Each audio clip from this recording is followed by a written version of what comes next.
Coucou les addicts de sucré salé. Bon voici pour la troisième partie, donc la troisième recette de ce livre, donc qui va être à la page 26, les meringues françaises. Voilà, donc là sur la photo, page 26, on voit en rose, en blanc. On peut changer de toutes les couleurs. Bon, les miens, ils ont voulu absolument que ça soit coloré. Donc, du coup, on va prendre du colorant rose, rouge, peu importe, on va voir.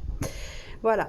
Donc, vous avez toute la recette qui est ici. Voilà. Donc, ils vous disent de mettre 85 grammes de sucre, après 170 grammes. Personnellement, je vais vous montrer une petite technique qui est plutôt rapide, et à la fin pareil, ils disent de beurrer une plaque et fariner. Je vais vous montrer qu'avec du papier sulfurisé ça fait l'affaire et c'est beaucoup mieux. Voilà, donc je reviens sur mon petit livre.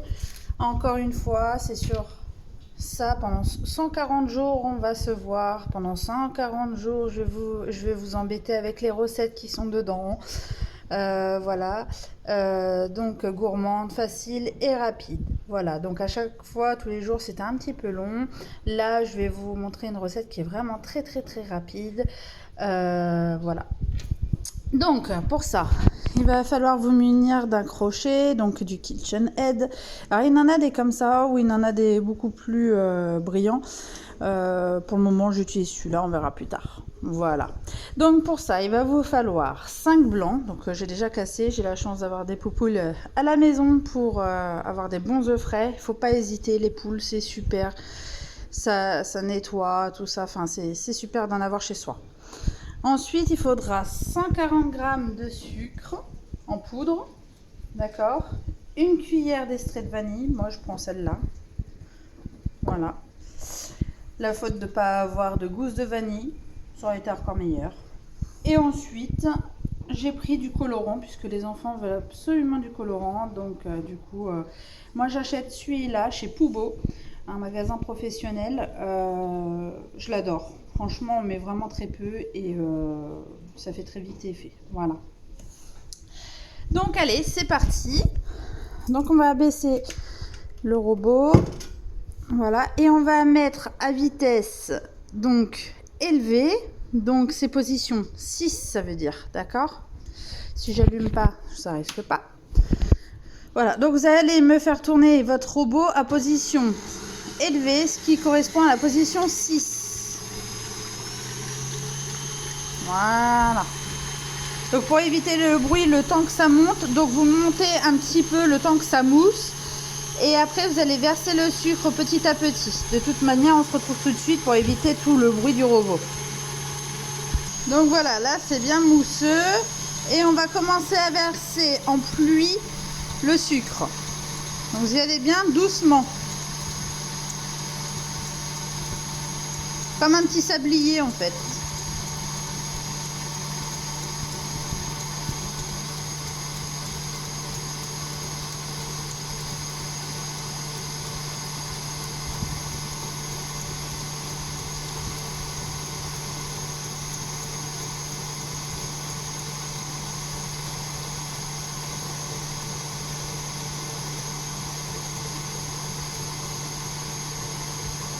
Donc c'est quoi la différence entre une meringue française et une meringue italienne?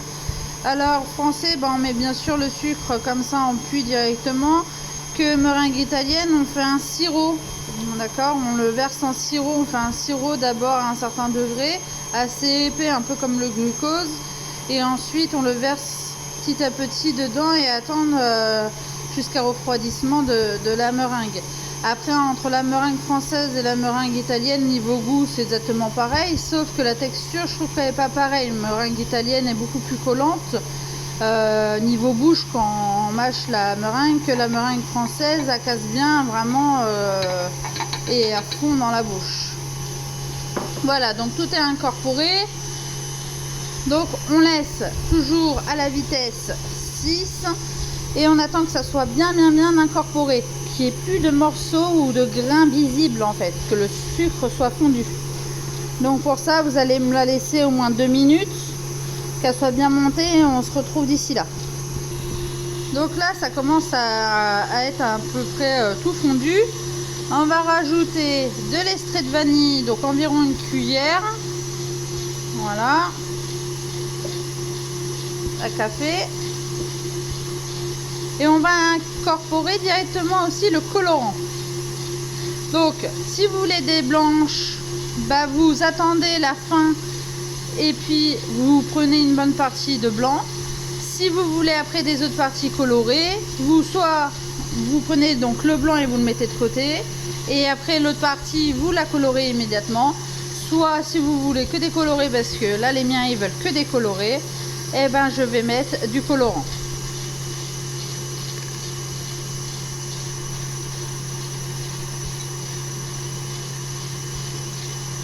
Voilà. Bon bah tout de suite. Donc ça y est, tout est fondu, enfin le sucre on ne voit plus. Voilà, on voit bien que ça fait des traits en fait en tourbillon. Et donc là on va commencer à ralentir la vitesse tout doucement, je le répète, c'est important pour votre robot, pour la vie de votre robot. C'est comme une voiture à essence, hein, faut éviter de l'arrêter tout de suite, hein, sinon vous flinguez la bougie ou autre. Voilà, donc hop, on soulève. Donc je reprends mon crochet. Vous voyez, juste en reprenant mon crochet, on voit que ça fait un, comment on appelle ça, un bec d'oiseau, d'accord? Voilà, ça tient. Donc je peux recommencer à le refaire. Ça tiendra toujours en bec d'oiseau, d'accord? Tant que vous n'avez pas ce bec d'oiseau là, il faut continuer à touiller, d'accord? Donc nous voilà, donc c'est fait. Donc on va retirer ça du robot et on va mettre ça dans une poche à douille. Donc une poche à douille, donc soit lisse, soit cannelée, comme ça, d'accord? Donc pour éviter que ça coule à l'intérieur, vous enfoncez votre poche à douille comme ça à l'intérieur, d'accord, avec votre doigt. Ça ne coulera pas jusqu'à temps que vous enleviez votre petit nœud. Donc enlevez la poche quoi, directement, à la tirer directement comme ça, d'accord? Donc pour l'enfoncer comme ça, et ça coulera plus jusqu'à temps que vous pochez, d'accord? Allez, on se retrouve tout de suite. Donc nous voilà. Donc j'ai ma corne, d'accord, qui est là. J'ai mis ma poche à douille, hop, vous voyez, comme ça je peux facilement prendre et mettre dedans directement. Ça vous faites à la main, ainsi de suite, quoi, d'accord? Donc hop, je prends, je suis désolée, hop là, je prends et je mets directement, ainsi de suite. Donc nous revoilà. Voilà, moi je réutilise mes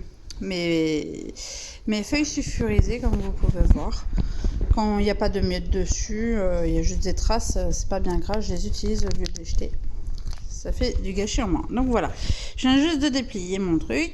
Vous prenez votre poche à douille, d'accord? Et pour coller en fait juste derrière, vous allez faire comme ça. Donc vous soulevez, vous mettez un petit point. Hop. Alors j'essaie de vous montrer en même temps. Donc on met un petit point comme ça pour que votre poche, enfin votre papier sulfurisé tienne, voilà, d'accord, et que ça ne bouge pas dans tous les coins. Donc pour pocher, je vais essayer de pocher à une main. Voilà.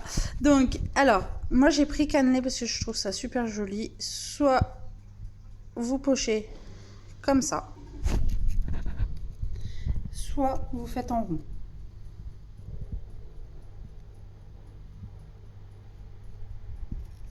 Voilà, donc chacun a sa différence. Moi je vais faire les deux et puis je vais faire toutes mes plaques. Je pense que vu la quantité, je pense qu'il y a 2 plaques à faire. Voilà, on se retrouve tout de suite. Donc nous revoilà. Donc pendant que vous êtes en train de pocher votre plaque, n'oubliez pas de préchauffer votre four à 80 degrés, d'accord? Donc voilà, donc moi mes petites meringues elles sont faites, enfin elles sont pas encore cuites, mais avant aller au four, voilà. Donc j'ai fait différentes formes. Donc vous pouvez très bien enfin en profiter vos enfants, surtout à faire ça, hein. Les petits ils adorent ça. Ça serait bien qu'on fasse un atelier ensemble. En live avec vos enfants, à faire de la pâtisserie et voir vos enfants. Et puis, comme j'ai parlé avec une dame hier, et une dame, elle me disait en commentaire, comme quoi hier aussi, elle a fait de ce livre-là ces meringues françaises. Donc, voilà.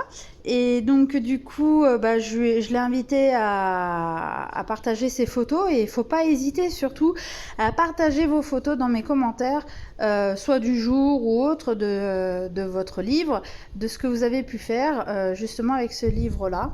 Et il ne faut pas hésiter du tout. Et puis comme ça, tout le monde voit.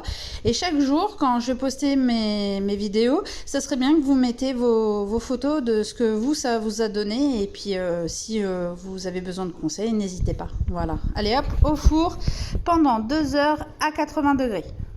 Bon, me voilà 2 heures après. Bon, les autres, ils sont encore en cuisson pendant 2 heures. Voilà, c'est vraiment pas long à faire. C'est juste le temps de cuisson. Bon, pendant ce temps-là, à 80 degrés, hein, vous pouvez faire autre chose. Voilà. Donc, voilà les meringues. Elles sont super jolies. Oui, hop. Voilà, pas cramé, rien du tout. Nickel. D'accord? Donc, si vous voyez que ça colle un petit peu, vous passez un filet d'eau, en fait, en dessous de votre feuille. D'accord?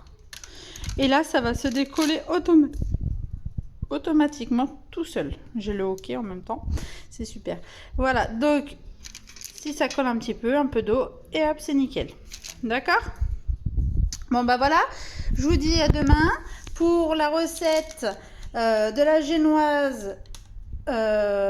génoise à l'amande, qui sera page 24 du livre, d'accord, de ce livre là, on rappelle.